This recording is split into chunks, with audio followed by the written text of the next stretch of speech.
Welcome, everybody, to the next episode of Chiefs Focus First and 10. You're here with JP, Caleb, Quinten, and Keaton. What's up, guys? Doing good, man. How are you guys doing? Doing great. Week's Ready to talk almost some over, Chiefs football. and I'm talking cheese football, so it can't get any worse. That's Yeah, right. man. And That's right. preseason game is about 36 hours from now, something like that. Yeah. Hey, Yeah, and something 1 like that. month from now, 1 month from this day, we've got real football back. Yeah, Yes, baby. sir. Yes, sir. Did Real anyone football. catch the games tonight? I seen a couple of them, but they were boring. I'm not gonna lie. Malik Willis was popping off. Mhm. He Well- had two amazing throws.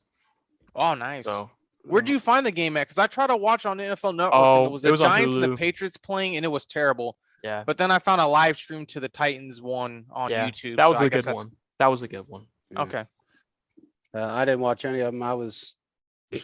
I don't know, man. I was sitting on this thing laughing with you fools before we started this thing. And then prior to that, I was on McCall Hardman Spaces, and that was a lot of fun. It was called The Water's Wet, or Is the Water Wet, or Is Water Wet? I don't know what the hell he called it. You want to try that one again? I don't know what he called it, man, but all I know is it was fun and we had to laugh, and it was worth it. It was a good long hour and a half spaces of just cracking up. So, and you got some crazy answers out of people. I mean, I'm going to give a shout out to Jules real quick. Put down the bong because you had a questionable answer, and that's okay, Jules. We get it.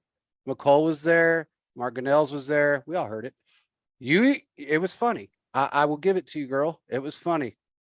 Well, it sounds like a lot of people had some really interesting answers. Oh, everybody did. I mean, everybody did. It's crazy because it went from water, if water was actually wet, to is a sandwich just two pieces of bread with stuff in the middle. And yeah, you're in bro. an area where you don't even. That's like we'll be on here for 2 hours talking about that. gosh, it was hilarious, man. I mean, it was really funny. I mean, honestly, I know McCall the way he is, and he just wanted to mess with people and get people's perspectives because he thinks a lot about weird stuff anyway. So why not think about that? I guess. I mean, one day you might see him on Jeopardy. Who knows? But he might be. Would McCall be good on Family Feud? He would be. He I would think be. he would. Yeah, I He think could take would over be. for Steve Harvey. Oh man, he'd be McCall good. would be funny. Oh God, he was killing us. But yeah, it was a lot of fun, and he's going to do one a week, I think, is what he told us anyway. So let's see what he does, and him and Canels are going to throw some ideas together, and but it was pretty good. But anyway, camp. Let's talk about camp real quick. For everybody out there that's wondering, Omar Bayless is fine. He had a little cramp, a little back soreness, and that lower back soreness, and that was about it. He was back out in about 10 minutes, and he was practicing. So he's good, and he looks good. Like Caleb and I have been telling everybody, that kid is a beast, and don't be surprised if he makes the 53.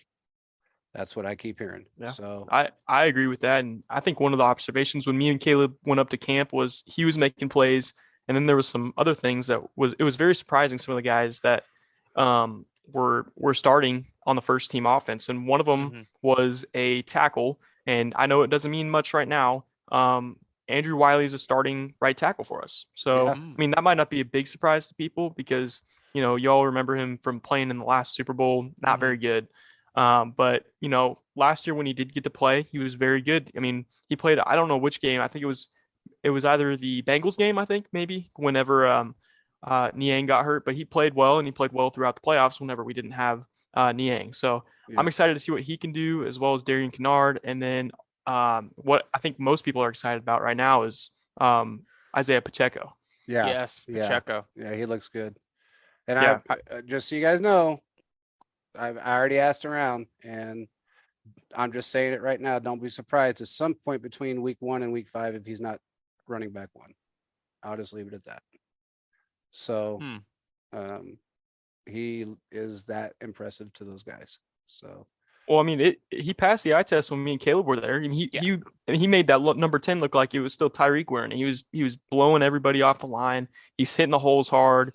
And Ronald Jones, I mean, we just looked at him and McKinnon, and we're like, these guys are just average. They're just average players. yeah. I mean, they might be good at one thing, but then you got the upside of Pacheco to be able to hit holes hard, be involved in the passing game, and he's just an all around player who I don't know how Veach found him, because he was averaging like 3.9 yards a carry, which in college is not good. But I think he was looking for players that may be in a bad situation like they were in Rutgers.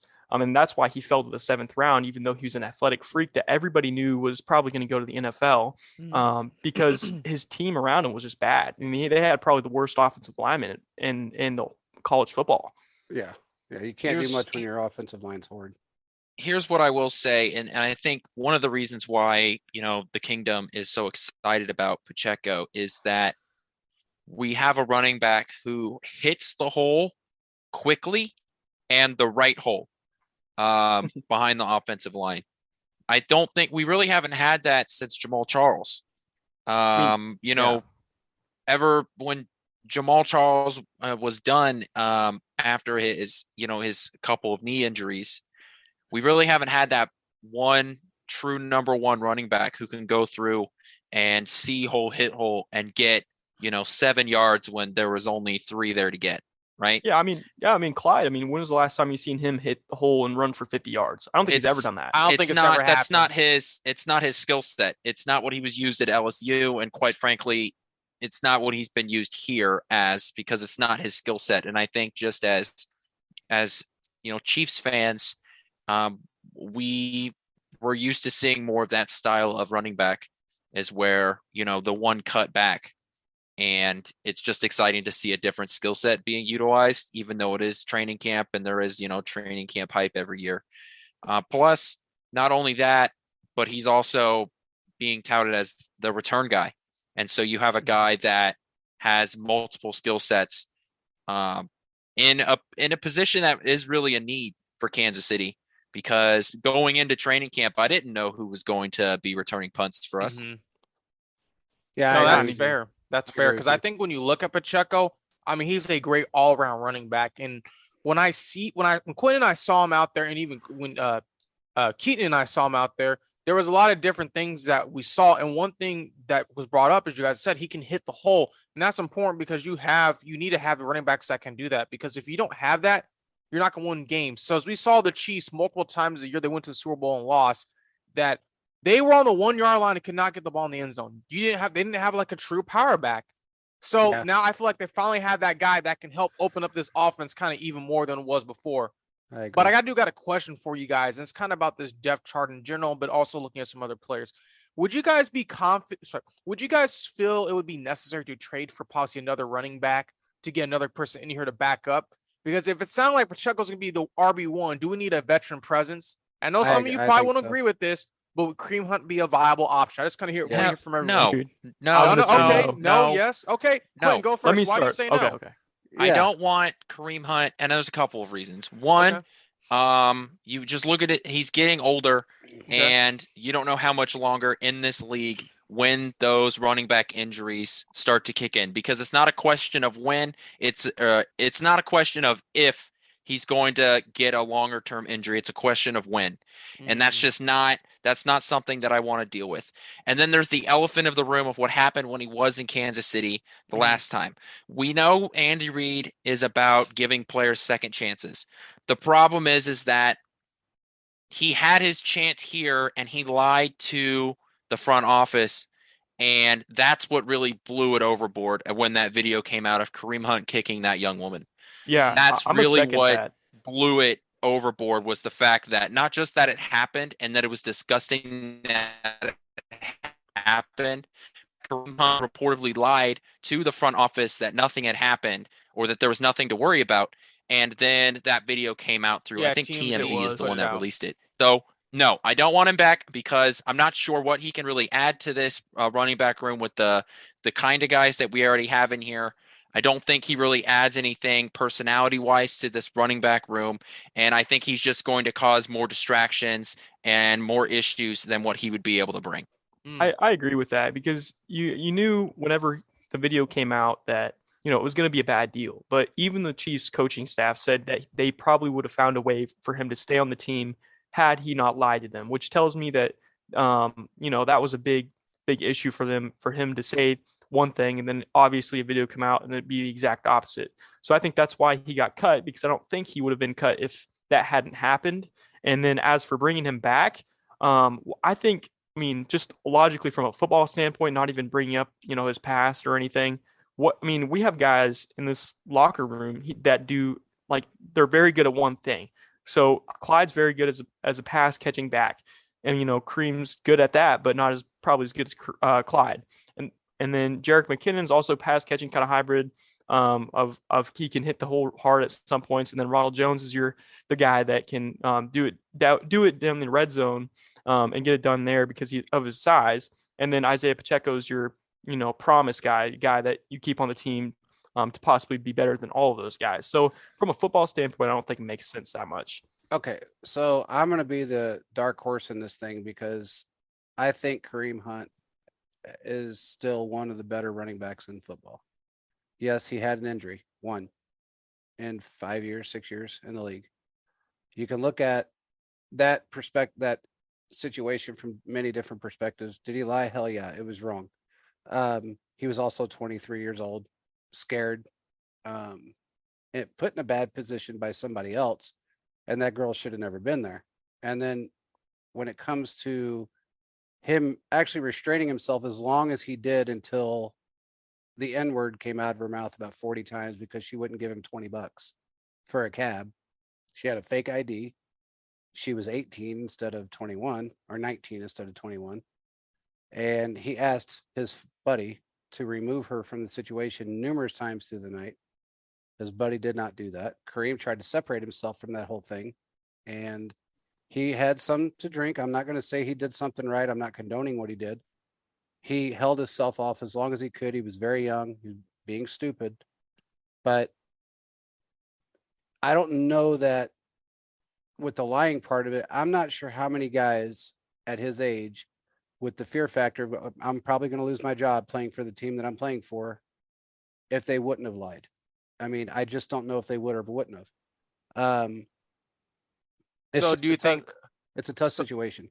So do you think Clark would bring him back? Because like you said, man, he's more about perception than anything, than winning. I do know that he has squashed that whole idea of him not coming back. He never, at one point he said he would never have him back on the team again. That has now since been changed. Kareem really wants to play in Kansas City. The last incident that he had where he had any issues at all was actually when we won the Super Bowl. And he was upset because he wasn't with our team. And I remember that. Yeah. He got pulled arrested over on the side of the road. Yeah. And he hasn't had a problem since. He's been pretty much a model citizen from everybody that I've talked to. And he really would love to come back to Kansas City and win a Super Bowl with us. I think the combination of him and Pacheco would be stupid good. I think they both have a similar skill set. And I think they would do very well with, and I know the players still talk to Kareem. They liked him before he had that incident and they liked him after he had it. So I don't know that he would be a locker room issue at all. I don't think he would be. And in fact, you got to think about it from this perspective too. He's been in the city that caused him all the problems to begin with for the last, 3 years? Yeah, since doing with Cleveland Browns. Yeah, he's been with the Browns, and that's where he had all of his issues, and he's done a really good job of maintaining his composure, not doing anything wrong.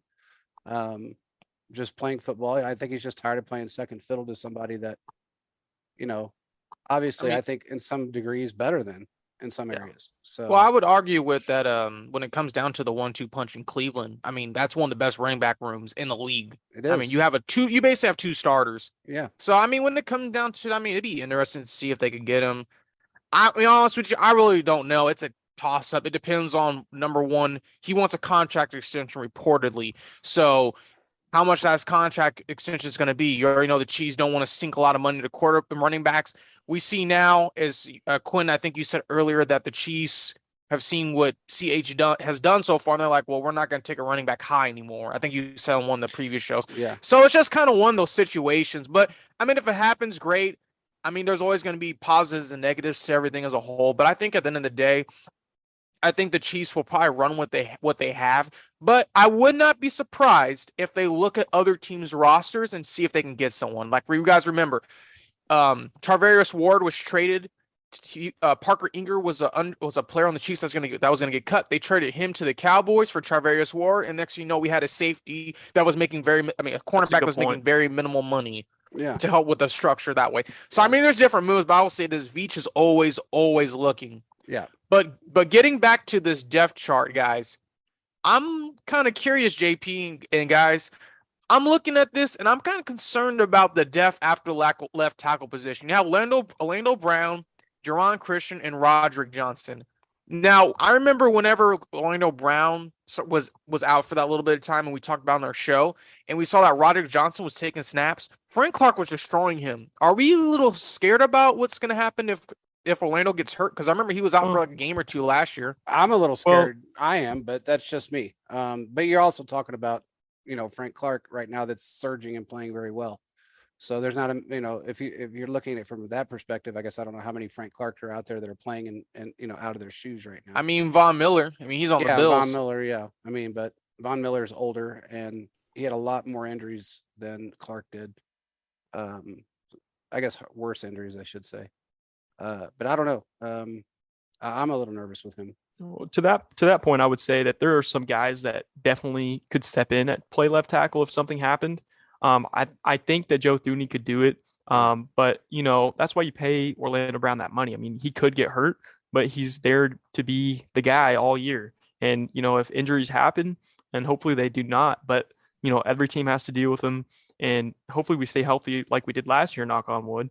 When I was looking at this group or this depth chart, what really surprised me is they have Elijah Lee as a starting linebacker for us right now. And then Leo Chanel behind him, which is obviously something that hasn't been talked about a lot. What are you guys' thoughts on Elijah Lee possibly being a starting role early in the season and then maybe Leo Chanel stepping in after he's gotten a few reps?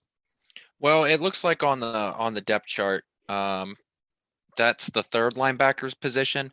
So you've still got Nick Bolton and Willie Gay leading the charge here. And then to me, that third linebacker position, that I almost feel like that is on there just so they can have it on there. That to me doesn't mean anything. Elijah Lee and Leo Chenault in that order. That doesn't really mean anything to me personally. Okay, who do you think will be the strong side linebacker then? I don't think there's really going to be many strong side linebacker formations, I guess would be the way to phrase it, out there. I think the Chiefs are going to run so many 3 safety looks this year with the amount of capital they put in the corners and the safety room and the money when they signed Justin Reed. I don't think we're really going to see a lot of 3 linebacker sets. I think it's going to be mostly your 3 safety looks and your slot corner coming out and playing in more of that safety, extra defensive back look personally. Yeah, I was excited because I thought Leo Chanel, so Nick Bolton was the strong side linebacker last year, and you saw what kind of season he could have, with all those tackles for losses. I was thinking that Leo Chanel could have somewhat of the same impact, early on in his career if he gets the snaps in front of Elijah Lee, which is why I brought that up, because I think Leo will play, a decent amount at some point this season. Probably not early on, just as he learns the scheme and everything else. Spags' inability to play rookie players. I mean, this year he'll have to, but he really doesn't like doing that, and you could tell. So that's why I was kind of asking. Yeah, he kind of changed his tune a little bit on that from what I understand, but I don't know. I think you might see Chanel out there, after week 3 or 4.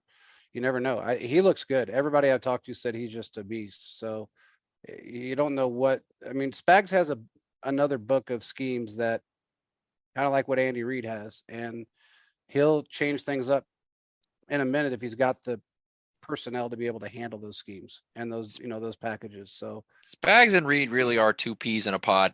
They are in a lot of ways. You really couldn't find one defensive guy and one offensive guy like that are so similar in the NFL. Yeah, exactly. It's very true. I think it's it's very I could see Leo getting some snaps this year over Elijah. I can. I just think he's stronger, and I think he's faster, and I think he's got some Nick Bolton tendencies, and his IQ's up there really high. Yeah. Do you guys see Chanel playing a lot of special teams similar to what Willie Gay did his first year? I mean, he for the first 8 weeks, it seemed like that's pretty much all he did. Do you guys see the same thing? You didn't think they're just going to throw him in there? Because I feel like you got to have playmakers on the field at certain points. Yeah, absolutely. That's how a guy like that gets playing time. Yeah. If you're sort of tucked towards the back of the roster, if you're being called the third linebacker, and on the depth chart you're the backup to the third linebacker, that's how you're going to see snaps, is playing special teams. Yeah. And we know the Chiefs historically, really since Andy Reid has been here, have really prioritized special teams. In my article that I wrote for the look at the Chiefs Bears game on Saturday, I spent a lot of time talking about, these are the players you need to watch, and specifically what they do on special teams, because that's how guys are going to get roster spots towards the back end of the roster, is what do they do on special teams. Yeah, especially Okay. considering how many snaps we lost on special teams last season. I mean, Yeah. new guys will be in there, and it's especially important to have athletic guys to maybe replace what we've lost in experience at those positions. Yeah, I agree. That's going to be it's going to be interesting to see how they run this, with all the young guys, the new guys that they have brought in. It's going to be pretty interesting to see how they run the different packages and schemes on defense, especially given the fact that Mahomes can usually make something out of nothing on offense for the most part, and we're pretty much set from what everybody's telling me. I mean, it's going to be a tough situation for anybody to make that move to down to 53, but whoever they end up with, I trust Veach and Reed enough to make that decision, and Mahomes for that matter, because he's going to be a part of that decision-making process. But it's going to be interesting to see. We're going to find a lot out Saturday. That's for sure. Oh, for sure. How do you guys feel about the Danny Shelton move? I love it. I think it's kind of he's up there in age, and from what I've heard from Giants fans, it's just kind of been a rough couple seasons for him. But I mean, we're the team of second chances. So I mean, if he's going to make an impact, it's going to be with us, and why not? It's kind of a why not thing. He's a good enough player, and he's proved it in his past first round pick that he can do that kind of stuff. So it's a why not move for me. If he ends up being good, then that's amazing for us. We definitely needed that depth, and I think that's a lot of it right there, is depth in what they've seen already. I think he's got 96 sacks, if I'm not mistaken. I think that might be Dunlap. I think. Oh, that's Dunlap. That's Dunlap. Yeah.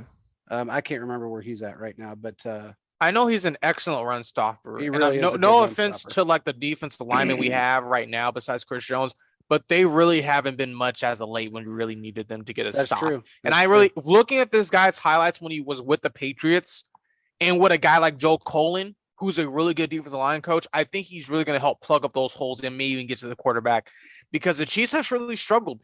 They have not had a good run defense. I think this could be the year where they take that next step and actually have a good run defense and stop running backs from getting hundreds of yards every single game. Yeah, I agree with you. They needed to fill those holes, and they needed to do it for the last couple of years, and they finally got those spots filled up. I don't know that we have an open spot right now. I mean, it feels like we've filled every spot. The only thing I'd be concerned with is a backup to Orlando Brown. That does concern me on the offensive side of the ball. Yeah. But again, like Keaton said, that we do have people that can play that position. It's just, God, I'd hate to see anything happen, and then I'm a little nervous about his backup right now. So, well, they were saying some good stuff about Roderick Johnson even before camp, but he's the third string tackle, and Jaron Christen's ahead of him, and he came from the Texans, who he had a lot of experience with them, good or bad. It was kind of shaky, but for a backup left tackle to have experience and like be a starter in this league is a good thing, because at least if you throw him out there, that he's not just going to roll over like we've seen in the past happen. Yeah, that's for sure. This is the time of the year where you are, you're just looking to see, you're turning over every stone you can, So when a team puts a guy on waivers and you're, not sure whether he's going to work out or not, you might as well bring him along, especially when, you've got some guys on your roster like DeAndre Baker, for example, that are not going to make your roster, and you've got guys that are going to add more in your the other positions in your cornerback room. Yeah. So I have no problem with the Chiefs bringing on, any more defensive linemen, offensive linemen. Hell, we could see more running backs and wide receivers added onto this roster, and it's just exciting, because even if they make the last spot on the roster, that means they saw something in them. Mm-hmm. Yeah. So that's just what the time of the year it is when we're in training camp, and we know this front office is just going to keep looking around to see if they could make the team, even if it's marginally better, they're going to do it. Yeah. So anytime I see a name pop up that says they've been added to the 90-man roster, I've got my eyes open to see what number they're wearing at training camp. Yeah, And and one that's thing I a forgot- fact. yeah. I mean, that's a fact right there because sorry, man, I didn't mean to cut you off, but No, you're good. You're good. they're very the one thing about our front office is they're very good at finding talent that fits within our scheme. And I 100% agree with you. They don't Veach never stops. The guy sleeps and thinks about players that he wants to find and bring in. So I don't know that we'll have an issue in that realm. There's going to be a lot of people cut, a lot of people out on the street between now and the end of September. So you never know who we might find and bring back, bring in.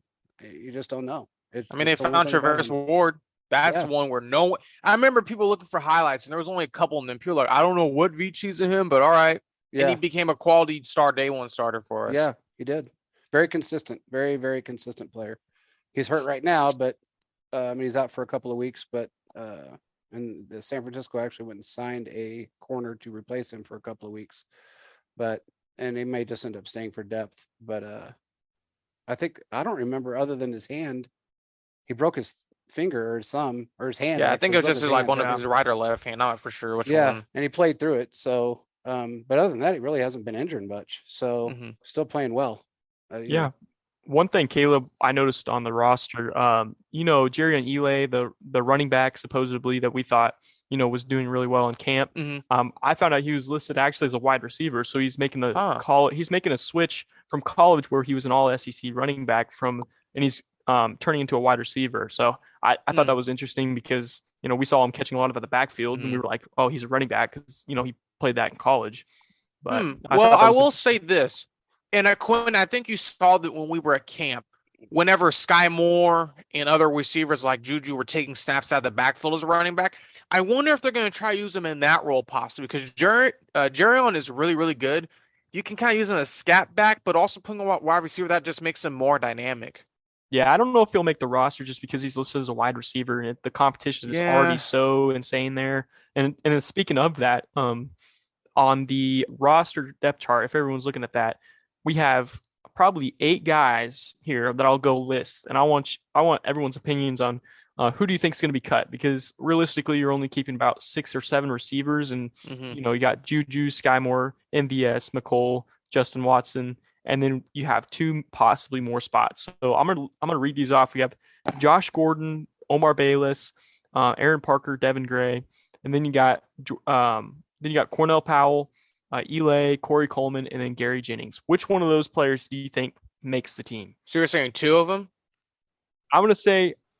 Because you're already at 4 right now, what you said. So I'm guessing 2 more. I think the locks right now are Juju, Sky Moore, MVS, McCole, and Justin. So that's there's only one. Oh, there's only one or really two one or more. two. Yeah, 1 or 2 more. Well, so real quick, how does everyone feel? Are they going to go? Are they going to take 6 wide receivers? Or are they going to take 7? What do you guys think before we jump in? I think they have to take 7. Yeah, they're going 7. What do you think, Quinn? Well, I think that personally, it depends on what Doris Fountain is. Is he a tight end or a wide receiver? If he's a wide receiver, then I think they go 7, because I think for Doris Fountain's making this roster. Okay. And I think the other wide receiver that makes it is going to be Cornell Powell. That makes sense. Because we know, at least in my recollection, is that Cornell Powell has played special teams before. Yeah. So I'm going to keep pounding this point because it's so important that special teams makes or breaks players early in their career. That's I know that Omar Bayless has been turning some heads. He seems like the perfect practice squad guy. He seems like the guy that's going to play himself onto the practice squad. He's going to have, at some point within the next 3 games, it could be on Saturday against the Bears, or it could be in 2 weeks. He's going to have a hell of a game, and the Chiefs are going to be forced to put him on the practice squad. I'm going to go with Omar Bayless, and I think I wouldn't put anything past Josh Gordon right now. You need that veteran presence. You need somebody, even if it's not. If they're going to go with 7, even if it's not so much of his playing time, but his experience and helping these guys along, the younger guys, I would like to see him make the team. I think he's got the skill set to do it. He had a couple of bad training camp days, but from what I've heard, he's done better. And he hadn't had the dropsies like the day you guys were there. But Yeah, that was bad. That was a bad day for him. But from what I understand, he's doing better. And I would like to see that veteran presence to help all of these guys along, because he definitely is. His football IQ is off the chart. I think Omar Bayless is going to make the 53. I would agree with you there. I think Omar Bayless will make the 53 as well. Josh Gordon, I really believe they're not going to, I know JP, you're not agree with me, but I think they're not going to bring him on mainly because of special teams. I don't see Josh Gordon playing. Might be. Yeah. That may be the thing. They're probably going to put Josh Gordon on the practice squad, but I really believe, number one, you have to keep a guy like Cornell Powell, because number one, he's been in the system for an entire year. I mean, that's kind of what the point for him was, to be on the practice squad. So I think you're going to take Cornell Powell, and then you're going to take Omar Bayless. And I really believe Josh Gordon's going to be on the practice squad just in case, to elevate him in case something happens with receiver, someone gets hurt. Because I think he could still be a viable option. But as the Chiefs have, we've seen them do, special teams is the third phase of the game that they want to make sure that they do right, because we've seen teams lose playoff games because of special teams. No, you're right. Cough, But cough, that's why- Packers. Yeah, that's why I think here's a hot take. I think that one player is a lock for this team that people have kind of been debating about a little bit is Justin Watson, because not only did he make great plays in training camp the days we were there, the days we weren't there, we see it every day almost. He's catching a 99-yard touchdown or something like that. And one thing I noticed while we were there was that he was taking first team reps as the number one gunner, and he was going down and making really good. He was getting down there fast, and he was getting his hands on the guys. And it's something you like to see out of a guy that, if you don't know if he's going to make the roster, because I mean he's starting a special team. So obviously they have a plan there for him. And then also if that's not enough, the depth chart backs it up, and they have him right behind McCole Hardman as a wide receiver. So he's not even on the list of the bunch of guys that we think may get cut. Yeah. Yeah, and also I guess it really depends on how many wide receivers they stick with. If they stay with 6, then yeah, I mean, it's going to be a little different scenario. But if they go with 7, like we've been talking about, and it's kind of been alluded to, you just don't know who they're going to end up, deciding to keep. But I think they're going to end up, like Caleb said, somebody's going to get stashed on that practice squad. And if it's Josh Gordon, I'll just be happy if he's still with the team, because then we have that viable backup that can come in and still help the guys, still give that knowledge that he has for 11 years in the league. Well, for the most part. And even when he wasn't in the league, he was still had that knowledge. So I think he's got a lot of value in that arena. I think that's where his value really steps in it. Caleb and I have known. Caleb actually brought Omar Bayless to my attention. I found him last year, not the one I was working on with Quinten last year. When I was doing research, when I didn't get to look into it that much as I did this year with Keaton. But what I found was he was a phenomenal receiver who could be a jump ball guy. Yeah. I mean, there was a lot of different things he could do that could help this team. Not saying he's a Josh Gordon, but he could elevate to that potentially when it comes to being a jump ball receiver, running Chris routes. I mean, if you look at his life story, he did not even want to go back to Arkansas State. His coach had to come get him because he just did not feel it anymore. But to see him battle from where he was to where he is now is a testament. And I was sad when the Panthers picked him up, but when we picked him up last year, but when I saw that the Chiefs picked him up, I was extremely happy because they did their research. Yeah. He is one of those guys that could really, really help. Low risk, high reward for this team. And I say either two things. Either he's going to either he's going to make this team as like the last guy playing special teams, or he's going to be in the practice squad being the next guy up at this point, because you need guys like him that are hungry and want to battle week in, week out. I agree with you. And when you brought him to my attention, I watched a lot of his film, and my God, he's a beast. He had some crazy catches in traffic. I'm like, my goodness, route running is amazing. So he had one catch that was like kind of like Odell, but he was towards the sidelines. Yeah, and he caught it like that. I mean, that was the one that stood out to me the most. Was that catch right there? That one really stood out to me, and I was like, man, this kid's got it. And then I kept watching highlight film, and I thought, man, this guy, to be an animal. But originally Veach wanted him and missed him in the draft. If you Oh, he remember did? right, yeah, he Hmm. wanted to draft him that year, and I think that was the Willie Gay year, right? I'm not for sure, but I think I don't. Let me see. It could be. He's I young think enough. That could be I right. think it would have been. I think it was the Willie Gay year. No, well, Willie Gay. This is going to be his third year, and he came into the league last year. Who I Bayless? believe. Oh, Bayless came in the league last year. I thought it was the year before, but maybe I'm wrong. I just know Veach was going for a lot of offensive players, like linemen, defensive player, different defensive sides, but he wasn't really looking at so much of the wide receivers. And I know he was on his radar, and he ended up getting drafted by, who was it? Somebody else drafted. I think it was the Panthers. I'm looking at Yeah. right now, but I'm pretty sure it was a Panthers that. Yeah, it was a Panthers that picked him. Actually, he was Okay. undrafted.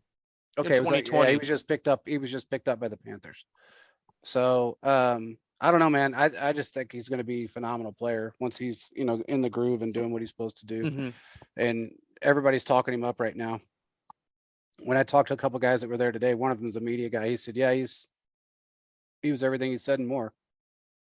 Mm. So, and he watches that team every day out on the practice field, and he said, "Man, he really runs some great routes and opens up lanes, and he just looks good, and he catches pretty much everything that comes his way." So, it's going to be interesting to see. I hope they go with 7 wide receivers. That's what I want them to. I mean, I hope they do.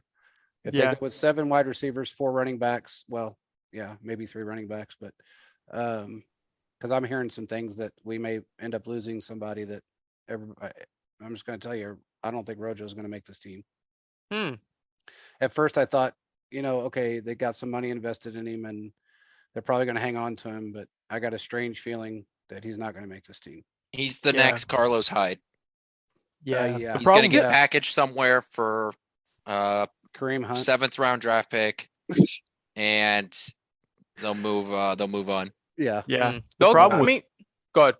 Yeah, the problem with him for me is that he just doesn't do anything other than just goal line work that the other running backs don't. Plus, you add in the fumbling problem that he's had in the past, and then the fact that he was in the doghouse with Bruce Arians, who's a well-respected coach and a guy who knows what he's doing. Those guys kind of don't get put in the doghouse for no reason. I mean, he just couldn't catch the ball. He was causing fumbles, turnovers, and you just can't have that. And What do you mean? Antonio Brown got put in the doghouse, and he's respected as they come. I'm talking about, well, not now. Not now. just Oh, yeah, kidding. after I that was just tweet kidding. today, but we don't need to go into that. I didn't even Yeah. see the tweet. I was just. You talking don't about want his to. You antics on don't the want field. to. It's don't. very interesting. You really God. don't. But You don't. what I was saying was he's gonna probably get cut just because he's been playing with the third team and all the other running backs outplaying him. And then also a guy who I think is gonna get cut is Najee Johnson, who was a 7th round rookie pick this year. We might stash him on the practice squad like we did with Cornell Powell last year, but if you're adding roster spots for other positions such as wide receiver, tight end, they have to come off the board at other positions. So that's why I think he'll probably get cut. Yeah. We haven't heard anything from him. Well, training camp, I haven't heard a thing. All I've heard is bad things. Well, I take that back. I heard he had a couple of good days, and then for the most part, he's playing dismal at best. That's how the guy worded it. So I mean, it's his first season.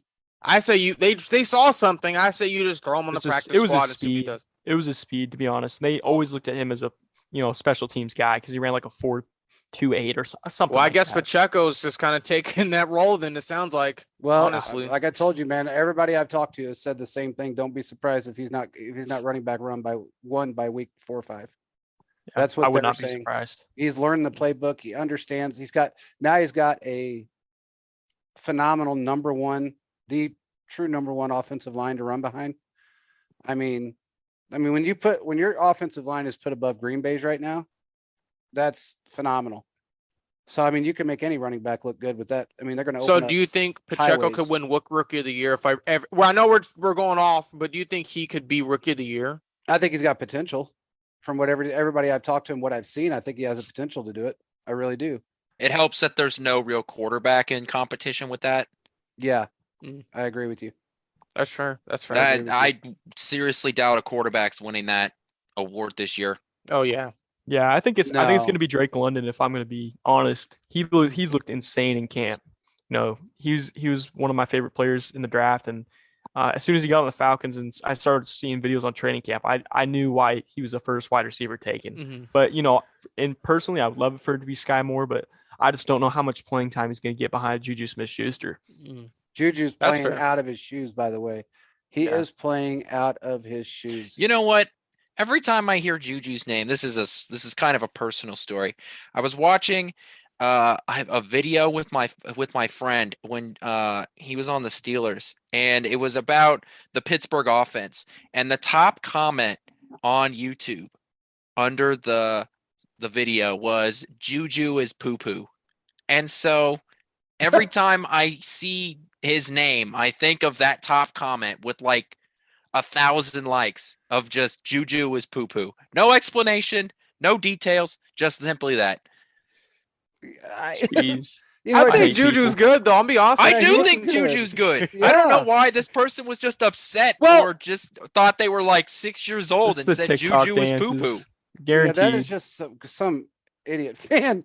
But I think a lot of his issue, I mean, you got to remember, this guy got 1,400 yards on 10-yard routes. So, Yeah. I mean, come on.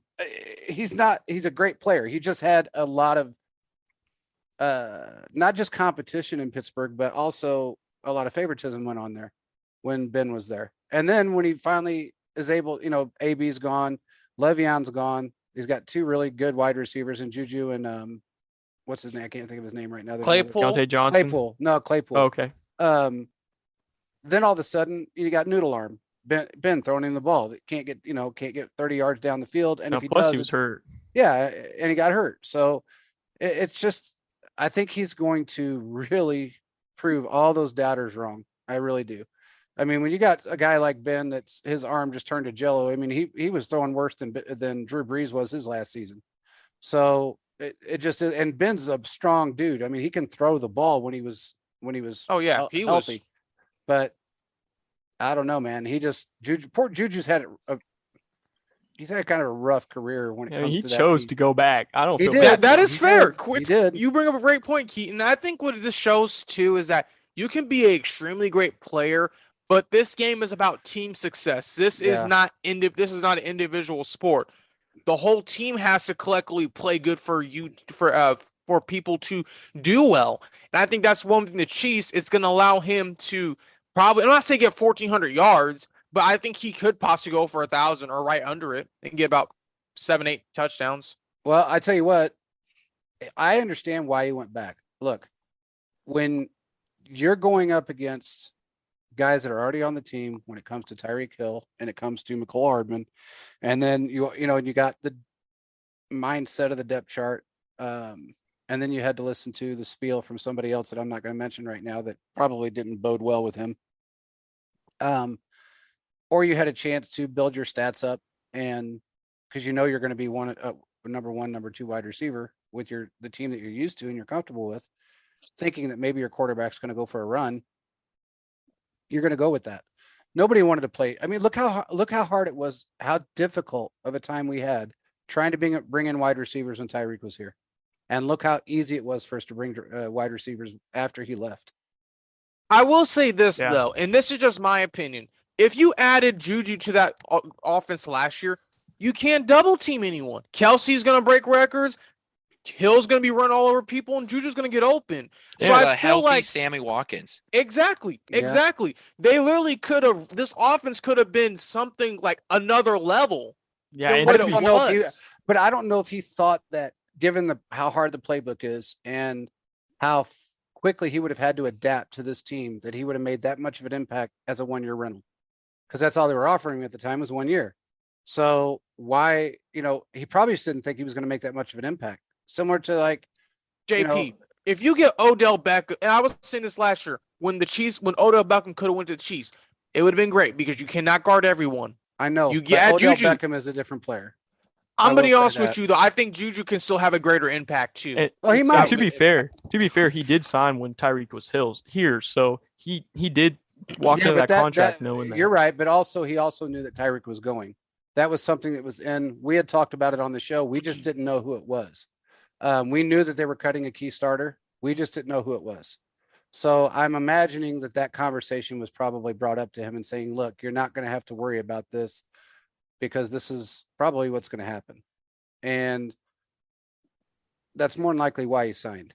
I have to be honest with you. Well, is it about his own stats or is it about team success? It's going to be about team success, but in the same. But it sounds like it's about his stats. Well, though. It could be a little bit of both. I mean, you can be selfish in football, but it's like that's why I say all the time when it comes to players that want to win Super Bowl that pass over the Chiefs. I'm like, so do you want the money and you want to go to the Giants or the Jets, or do you want to go with the Patriots or go to another contender, maybe like the Bills or the 49ers? I guess you got to look and win Super Bowl. I'm just saying, there's like two different mediums because I understand sometimes guys want to make their money, and hey, you're setting a generational wealth right there, so I can't blame you. But whenever sometimes they publicly say, "Well, I want Super Bowls," and they go to team like the Titans, I'm like, bruh, they ain't gonna make out a divisional round. Yeah. So well, here's the thing: you got to look at it from this perspective. I mean, yeah, they may want Super Bowls and they may want the money as well, but in the same aspect, you don't want to be another David Carr. Okay. And I use him as an example because I understand, but Mahomes is proven. No. If you have Mahomes, you're going to at least AC championship game. I understand. That's not what I'm saying. I'm saying you don't want to be the guy sitting on the bench for 16 games or 14 of the 17 games that we're playing and then stick a ring on your finger if you have any pride. But some of these guys can make big Super Bowl ring, you know. But some of these guys, I can argue, could make an immediate impact, though. Some could. I believe a lot of these guys that have passed over the Chiefs, I'm like, you could have made an impact. But I mean, they chose where they want to go, so I can't fault them. Yeah, I think a lot of it has to do with pride too. I mean, you know, you got to look at it at the end of the day as like, okay, am I gonna sit on the bench and quote unquote hold a clipboard, and then afterwards be an announcer like David Carr and say, look, I got my Super Bowl rings, but I really didn't contribute anything to get those rings? Or do I want to go to a team where they're going to actually utilize me and I put the work in to get that ring? I helped get that ring. And I think maybe that plays a big part in people's minds too when they're making a decision on where they're going. If guys still have pride, they still want to be part of the outcome. I'll put it that way. And if you're not part of the outcome and you just want to do it for the ring, I mean, we could look at, honestly, right, you know, the year we won the Super Bowl, we could look at D-Rob. I mean, as much as I like D-Rob, how much of an impact did he actually have? He almost cost us that divisional round game with 7 drop catches. I mean, my point. So I mean, that's why I look, you know, it's kind of a twofold situation.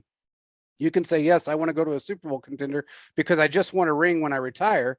Or you can go there and say, I want to go to a Super Bowl team because I want to contribute to that Super Bowl and put that ring on my finger. And then I have something to actually brag about. I think in Juju's case, especially, you know, he took that 1-year deal from the Chiefs, you know, maybe or maybe not knowing that Tyreek would be there. I mean, we're saying that he probably did know he was gone. I was thinking, you know, he's trying to set himself up in the best situation possible. So if he knows that Tyreek's not going to be there and he knows he's on a 1-year deal, if he knows that he can help his team, but at the same time, you know, he can put up individual stats that would earn him a second contract from the Chiefs possibly next year. Yeah.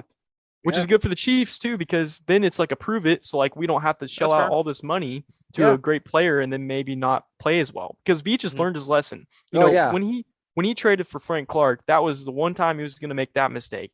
Now when he trades for a player that, you know, is needing a contract, he doesn't sign it to him right away.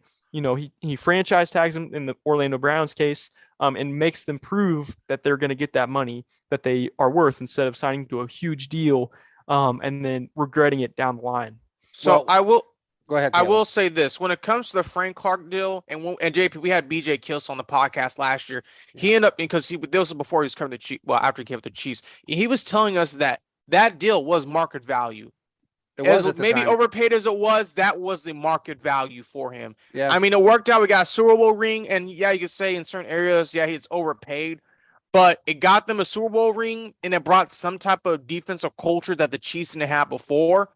But I will say this: Veach is probably going to do a lot of those 1-year prove-it deals because it looks right now the Chiefs are either going to pay Juju or they're going to pay McColl at the end of the year. One of those two. It's going to be a battle to watch every single week because they're using this last year to see, all right, who's going to be that guy that's going to step up and could be that true number one going in the next year. Yeah. And honestly, I mean, it looks like to me that I think Juju's probably going to get a second contract with us. I think McColl might as well, or he may be, I don't know how they'd work it out with him on his 5th-year deal, but I do believe that Juju's probably, the way he's looking right now, he'll get a second contract with us. You know what? Let's get everybody on the record here. Let's we can move into my little segment here. It's called Believe It or Not. Okay. Okay. And what it is I'm going to give you a statement, and you either believe it or you don't. Right? Zinger. Let's go. It's pretty straightforward. So we'll go in. Wait a minute. I don't understand this. Sure. So I'll go Keaton, Caleb, JP. Right. And I've got just a couple of them here. We'll go through them. The first one is, believe it or not, Juju will have a 1,200-yard season. All right. So Keaton, believe it or not? So as much as I love Juju, I'm going to say no. And I'm not being a hater here, because I think that every one of our other wide receivers are also going to have a big impact. I think MVS is going to have around 700 to 800 yards. I think McColl is going to have around 600. Sky Moore is going to chip in there. So I'm going to say he's going to have over 1,000, but probably not 1,200. Caleb? I'm going to say I'm going to say no, but I will say this. He's going to have roughly probably somewhere 850 to 1,100. And the reason why I'm saying that is because Keaton brought up the grip. We have all these different receivers.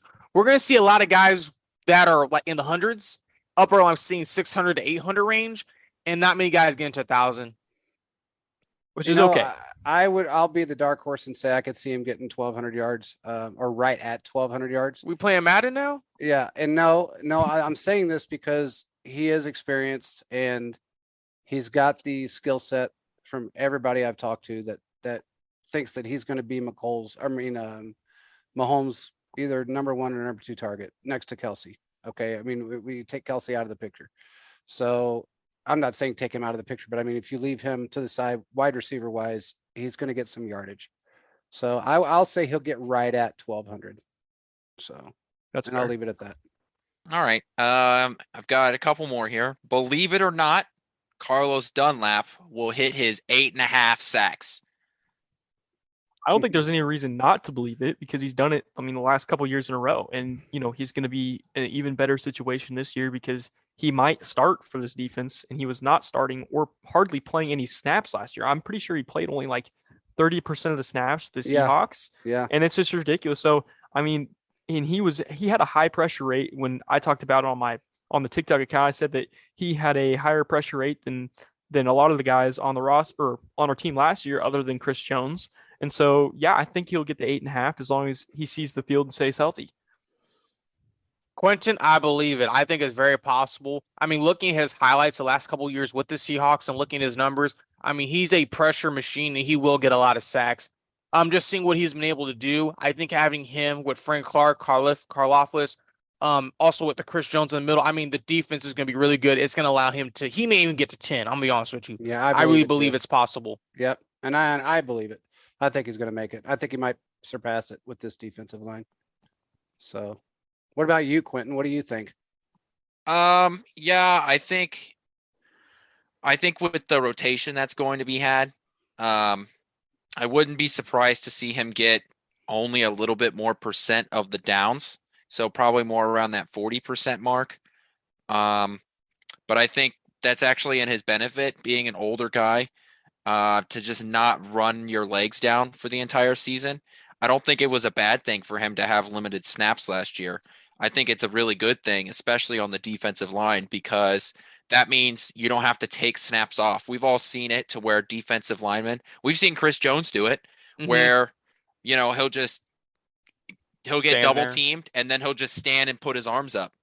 Because as a defensive lineman, it's unrealistic for us to believe that every single down of every single game that you really can go and put all of your effort into it when you know that you're being pushed out of the play. Yeah. But if you have a solid rotation of guys along the defensive line and you have limited opportunities in a game, well, it's more realistic for that player to be able to go do that and put forward everything on the field. So I do think that he can get that 8.5 sacks. It's just an interesting number that he's been able to hit for his career. Okay. Okay, What's the last believe one? it or not, a safety will lead the team in interceptions. So pick your safety, whatever you want. So corner or safety, who do you think, which position group player will lead the team in Somebody's going to steal interceptions? my player, but go ahead. I'm It's gonna let going you to be guys go. Snead. It's going to be Snead Yeah. because he's done it in the years past, and this year he's, it's another year in the system. He's a starting corner. You saw it in the playoffs last year. He intercepted Joe Burrow in a huge game.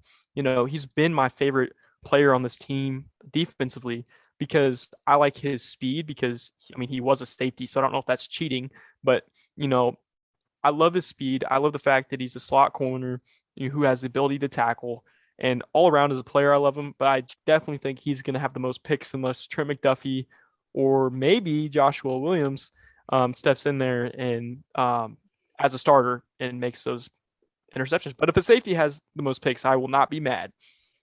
Because that means I'm we're going to good. say safety. I'm going to say Justin Reed. And the reason why is I'm hoping if they can continue to use him in kind of that rover position, I think he's going to really help out this team and he's going to get a lot of interceptions.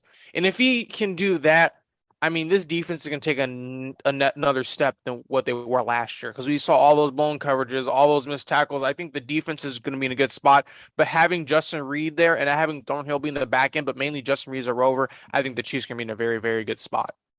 Well, I agree with Keaton. I think it's going to be Snead, and it's just because his football IQ is so high. It's another year in the system. He really understands the defense. He reads the quarterback very well, and he's watching everything constantly. And he's very low. He's a very low penalized guy in this league. So I would love to see, given the fact that we're going with, I think we're going to be running a lot of 3 safety sets. I would love to see Justin Reed, step up and fill those shoes of the Badger, but I don't know if that's going to happen. I just don't. I do think it's going to be Snead. What do you think, Quinten? I don't know if I'm speaking from my brain or my heart here, but I really hope it's a safety because if it is a safety that leads the team in interceptions, that means we're going to have a more of a robber role for a safety.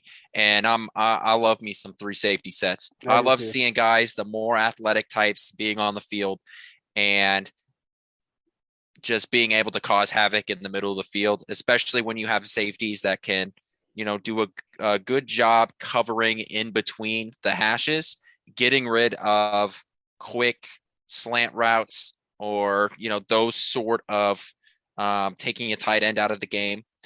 If a safety is leading the team in interceptions by the end of the year, it's probably because a safety has been able to shut that area down for multiple games.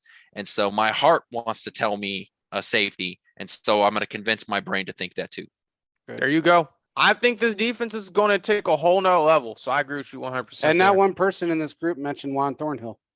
So yeah, and he's because I think he's going to be more on the back end. That's Yeah. why. Yeah, but I'm just saying, as far as the defense as a whole, he really makes a huge impact in this defense. He really does. And given the fact, one thing Quinten hit on, given the fact that this with that 3 safety set, you got, and you said it as well, Caleb, that spy rover position that Sorensen played for a few weeks that he actually did well at last year. The one thing that he did do well. It was great to see that you got somebody that can truly play that position and also has football IQ. And I'm not trying to be mean. It just is what it is. Daniel Sorensen, I think, lost a few cells and he's been hit a lot of times. He's hit himself a lot of times. He was just slow just wasn't reactionary. His quick as he reaction time was terrible. And we said this so many times before that you have to think and move almost simultaneously. And he moved before he thought every single time. He reacted before he used his head. And it was a good second or 2 prior than he should have.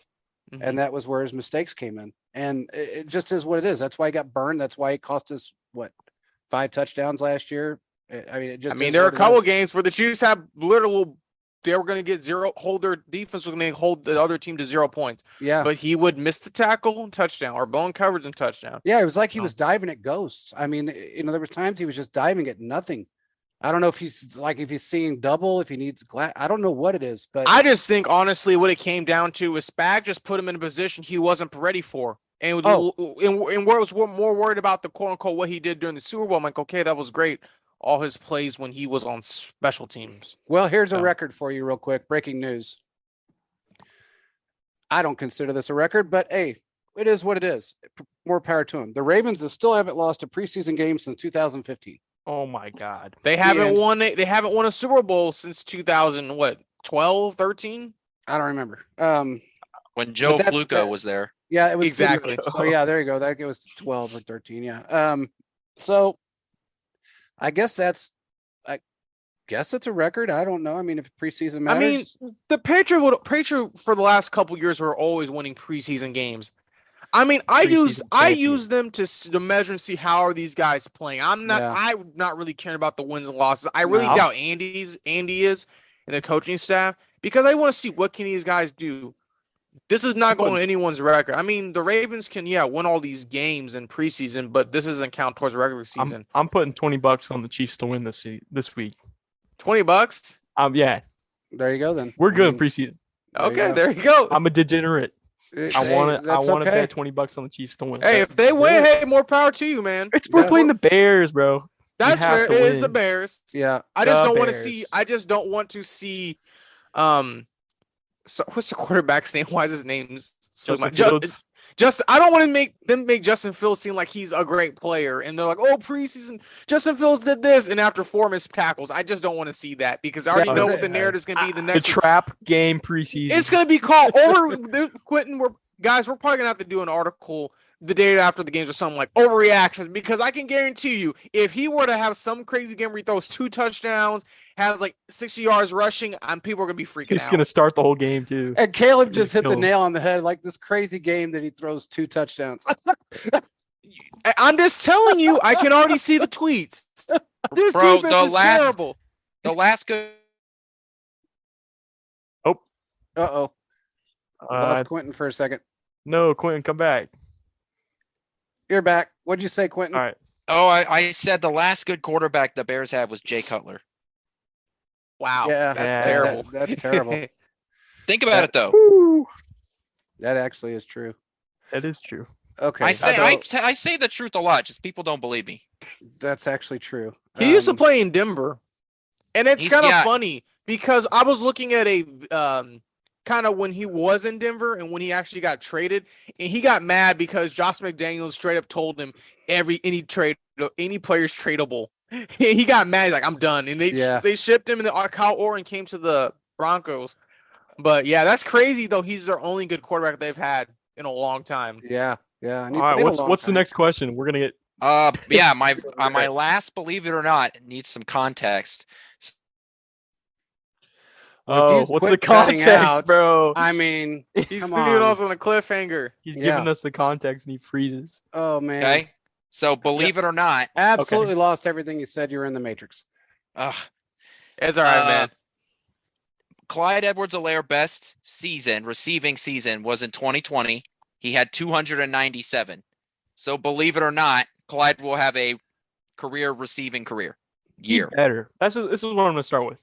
If he doesn't, produce in the passing game this year, he's done. I mean, he's in the contract year. I believe it's his contract year. I believe this year is his contract. I think so. Well, yeah, this is his 4th season. Wait a minute. No, this is his third. Okay. Pushing into his 4th. Anyway, he will not be the team's leading back next year, I don't think, if he doesn't have a career year in receiving. Because what was he brought here to do? He was brought here as a receiving back who was shifty and could make plays out of the backfield when he caught the ball. And what has he done since he's been here? I mean, they don't throw it to him. Yeah, they don't throw it to him out of the backfield. JP, when I said that, you got mad at me. When I said that this whole last season, he gets injured. You're like, oh, don't be mean. I'm like, bro, he gets hurt. I know. All the time. I'm surprised he didn't get hurt when he checked that guy going in the end zone because it still wasn't the man, first game. He's like George Brett. He stub his toe doing his laundry, man. I don't know. I'm sorry. I changed my tune. He just can't stay healthy. So I swear, every time I hear every season, they're like, this is going to be his first full offseason to prepare himself. I'm like, I hear that every year, and he does nothing, and he doesn't look fast. He doesn't catch the ball. What does he do for us? Nothing. Nothing. So do you believe it or you don't believe it? No, I don't Keaton? believe it. Okay, no. I take this back. Hold on. I don't believe he'll do it, but if he does, then I don't know. Then I can just say I was wrong. But Okay. but I'm going to be honest with you. I'm going to give him the benefit of the found out and say I think it's very possible. I think he knows his time is possibly done because you have Pacheco there, you have Gore, and you have all these other running backs the Chiefs could possibly get next year. So, I mean, hey, if they bring him in, then we already know he's out the door. But I will say this, I am rooting for him. Our stat guy, Brandon, actually got to meet him. He came through where he was working at, and he said this guy is like ready to go. But I'm really hoping that he can do it this year.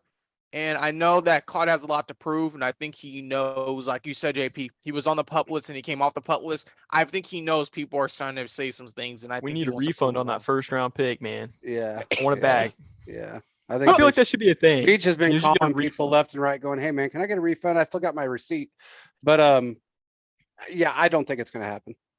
I honestly don't. I don't think he's gonna make I don't think he's going to play a full season. I just don't. And it's not because of injuries. I think people are just going to it could be injuries too, but I don't know if he's going to be able to outplay half the guys that we got. I just don't. I mean, it sucks, but it's true. And plus he gets injured a lot. I mean, the guy just, I don't know.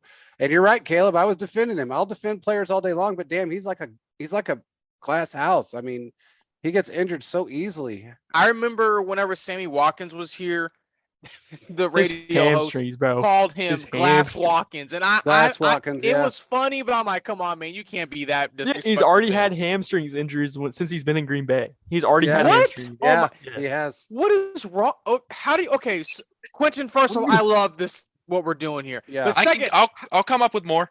I got one. We gotta keep doing, but hold on real quick. How do you fix a hamstring injury and make sure you're successful in NFL? Because he has them every single year. His problem is he doesn't work out. He doesn't stretch. So he just sits at home all season. I think he does. Well, then he's not going to get nowhere. Look at his legs compared to other wide receivers in the legs in the NFL. Okay, he just looks like he's got everyday guy walking around, taking a walk with his wife, some 60-year-old guy taking a walk with his wife around the block and saying he worked out. That's what his legs kind of remind me of. So he doesn't do nothing with them. So JP, my question is, why aren't when he was with the Chiefs, did they want him to? Is he not lit? Is he not? What's going on? He's fragile. He's fragile. I mean, this guy was a beast at Clemson. Dude, he's fragile. He's fragile.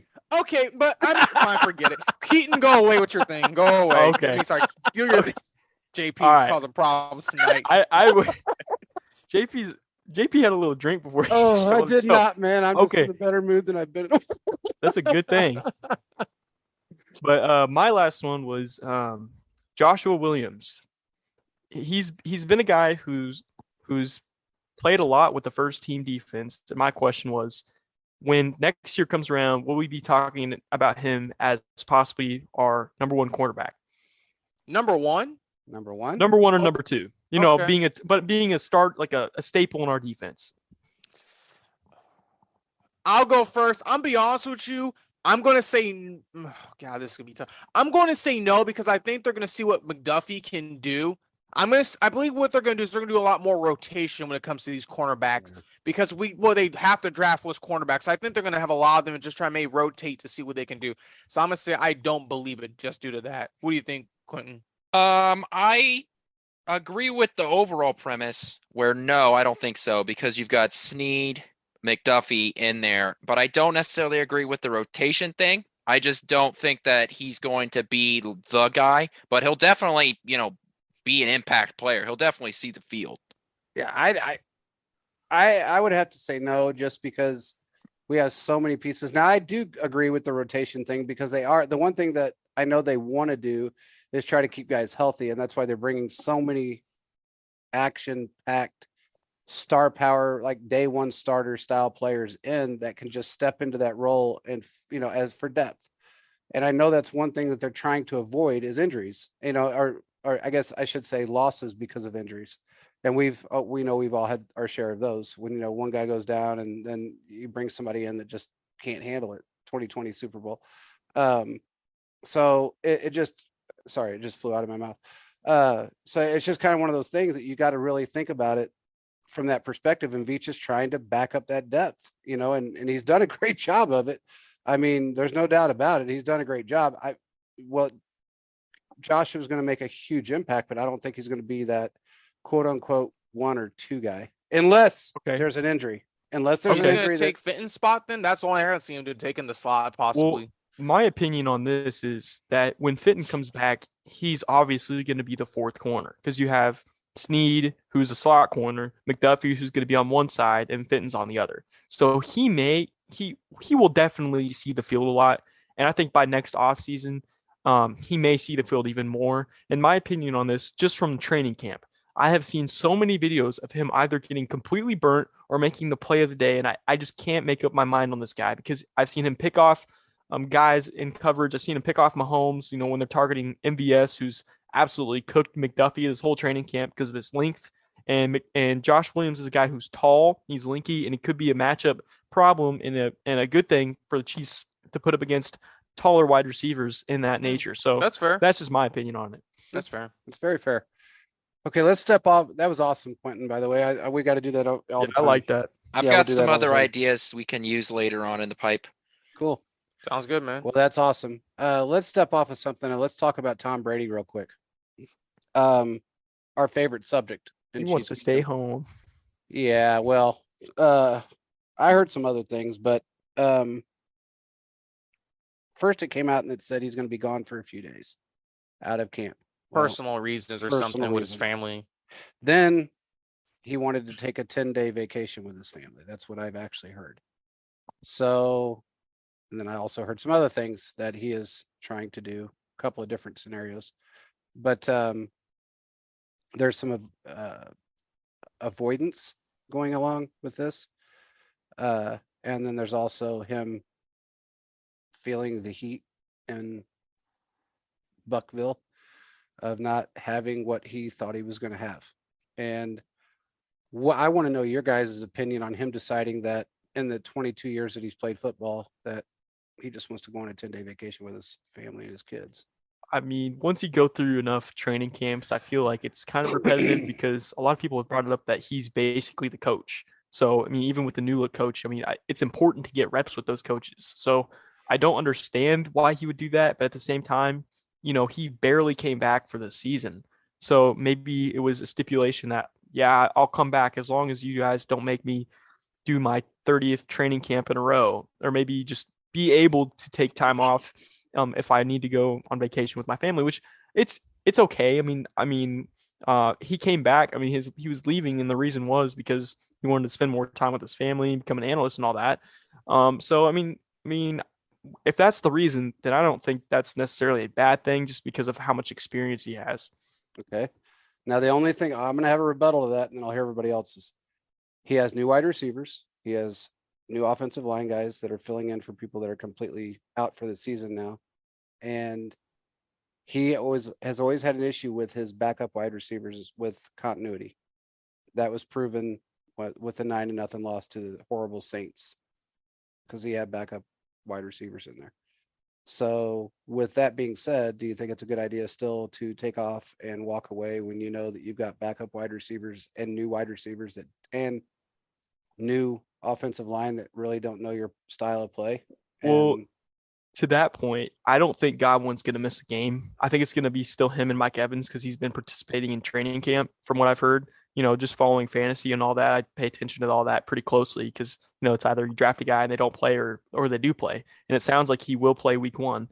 But I do agree with you that, you know, he has a lot of new offensive linemen. So that could be a problem for him. But at the same time, what does he really have to prove in terms of like, well, I mean, it's just kind of a, you know, whatever year, because I've already done so much in this league. I've already won 7 Super Bowls. Like what's one day or a weekly training camp going to matter? Like I don't think he cares as much about what's going to happen this season. And that's sad. I mean, he came. I mean, honestly though, I could be way off base with this, but I don't think Mahomes would do this. No.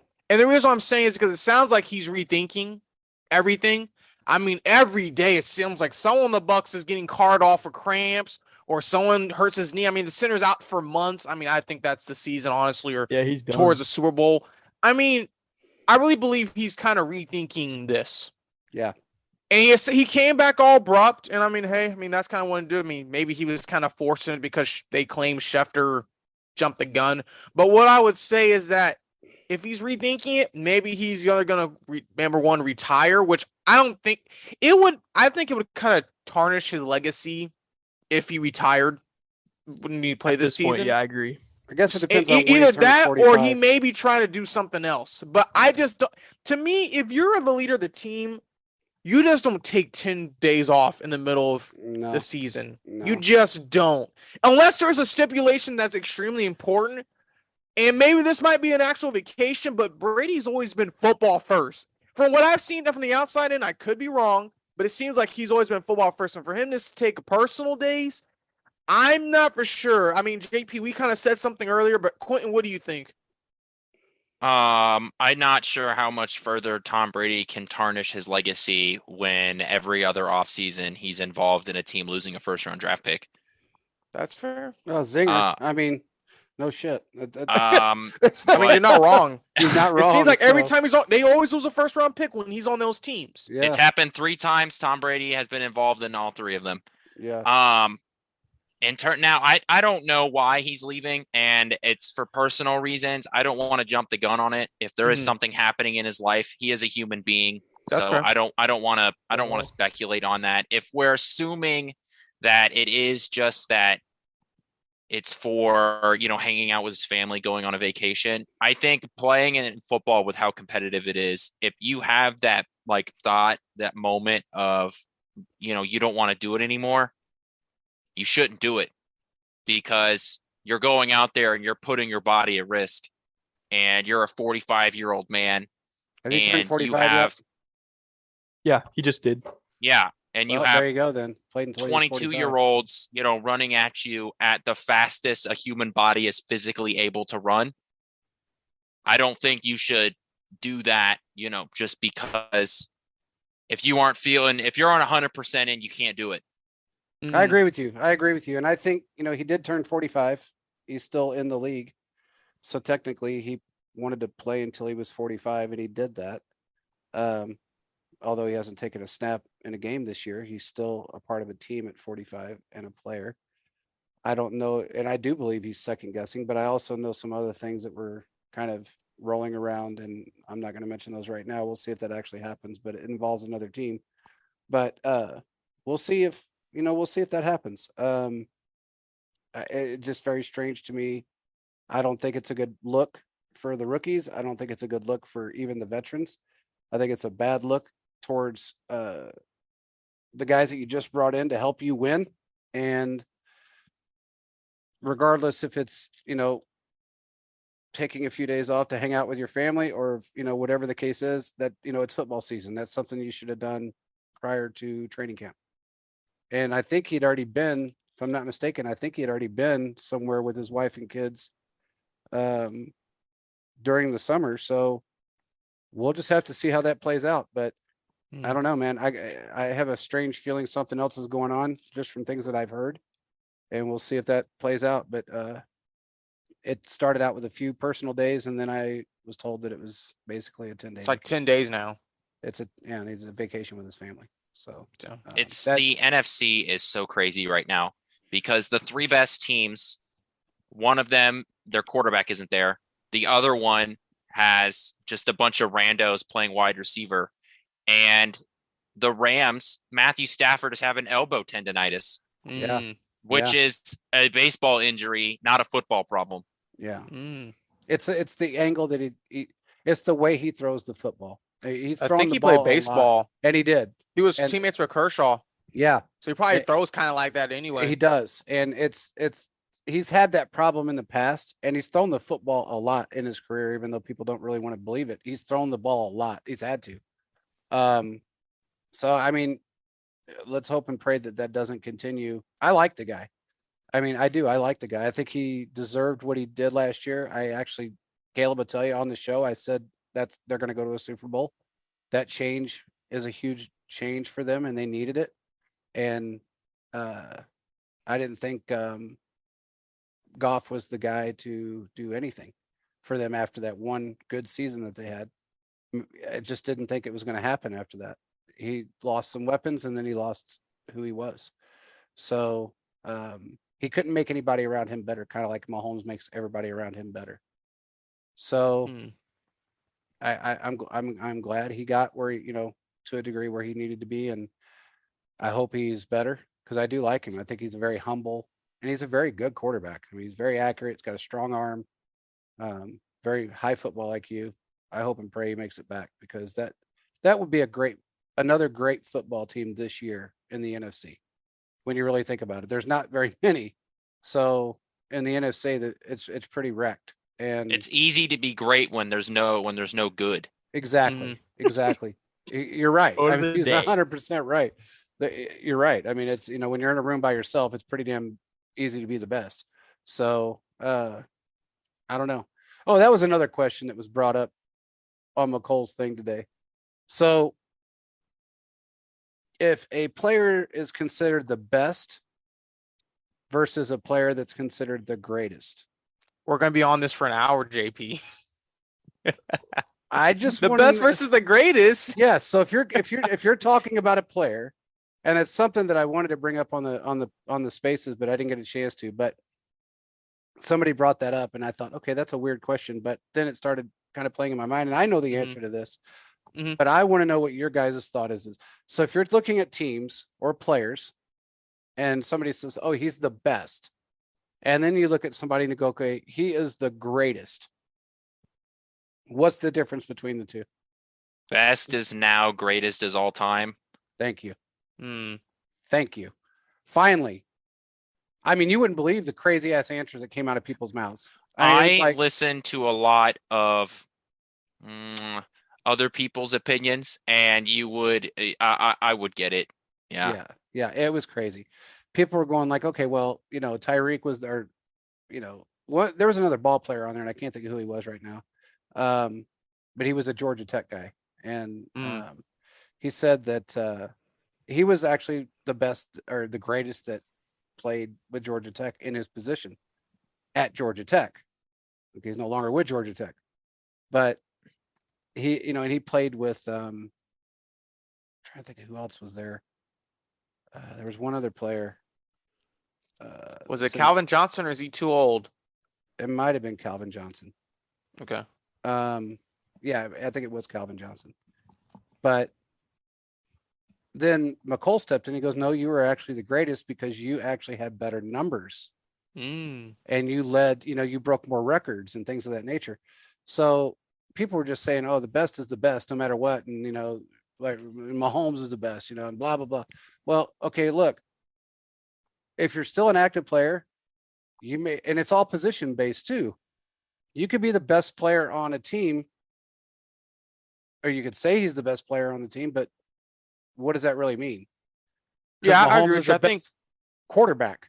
Okay. I think greatest is like so, all time. Yeah, it's all greatest. Time. Yeah, it's all time. I mean, in GOAT, it's greatest of all time. Exactly. Right there. Yeah. So, I mean, and again, you could say, yeah, Mahomes is the best player on the team. Okay, best quarterback on the team, best quarterback in the league. But then Kelsey's the best tight end in the league. So what do you do then? Because Kelsey's still playing. And he, another 5 years, he may be the greatest tight end of all time. Who knows? Mahomes will probably be the best quarterback or the greatest quarterback that's ever played this game. But you can't say he's the greatest now because he's still active and he's 4 years in, or now 5 years. So it was just kind of a funny question to ask and bring up that, it was kind of leading into the sandwich situation that really blew my mind, and, the whole thing. Some girl said, so you guys know, some girl said, well, one of our guys that works with us, Corey, he brought up, he says, so what do you call an ice cream sandwich? What is that?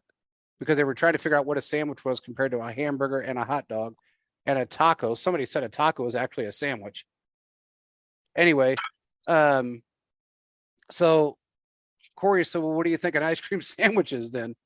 And McColl said, well, it's not, it's all ice cream. And then I'm telling you, Mark Gunnell's was dying. And he goes, no, it's not. And somebody else said, yeah, it's got bread on the outside. Oh my gosh. And I went, bread? What the hell kind of ice Oh, cream sandwich ice are you cream? eating? So finally I said, it's got cookies. It's made out of cookies. You know, I was like, what the hell are you talking about? Bread? Where do you make this shit at? Scotland? I mean, what are they got some kind of bread? I mean, I don't get it. Are they That got a doesn't cookie even store? sound good. No. But that's what was, I mean, Bro, I'm gonna go get some 2 pieces of white Wonder bread. yeah, all right. slap Some some ice ice cream cream in the in the middle Smack middle it of it. and smack it down with some vanilla ice cream. Oh, That does there not you go. sound good. That's tasty Oh and no. smooth, man. Tasty and smooth. I don't know. And then another girl brought up, she said, well, you know, if you use one piece of bread, it's an open face sandwich. Okay. Okay. The panini. Dude, it was the craziest conversation. I've never been in a conversation like that. And I don't know that Hey. I honestly don't know that I would have ever thought that a conversation would come up that way. Let But us know McCall when the comes next up- spaces happens, and I I will. want to join this. Definitely. It's going to be next week. I have to McCall listen. comes- He needs to record them. That's what he needs to do. Yeah, I'm going to tell him he needs to record him because people, dude, That was hilarious. It was hilarious. And I mean, that was actually the highlight of my day. I got to be honest with you. That was probably what got me in the crazy mood I'm in right now, just being on that thing. It was just so much fun because McCall just thinks of some crazy crap to talk about.